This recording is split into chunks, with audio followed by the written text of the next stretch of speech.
yung memorandum po na in-issue ni Executive Secretary extending the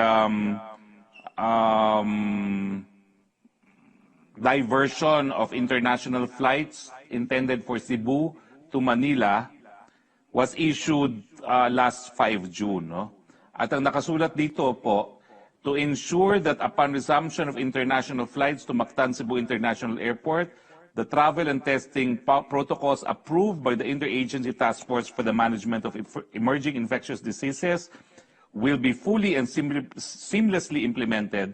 This office extends the diversion of international flights bound for MCIA to Ninoy International Airport until 23:59 hours of 12 June 2021.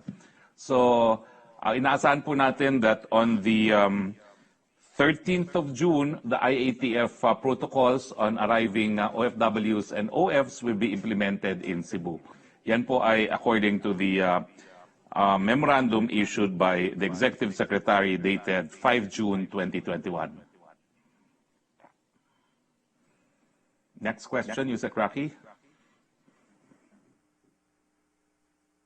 Yung po muna, Secretary, yung susunod po magtatanong ay si Mela Les Moras via Zoom. Go ahead, Mela. Mela?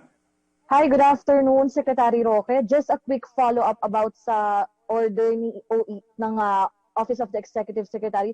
So, ibig sabihin po ba, Secretary Roque, kapag nawala na yung diversion of flights sa Cebu, ang mangyayari na kailangan katulad na ng testing at quarantine protocols sa buong bansa, yung paiiralin sa Cebu. Tama po ba? Yes, that is what appears in the memorandum of the Executive Secretary.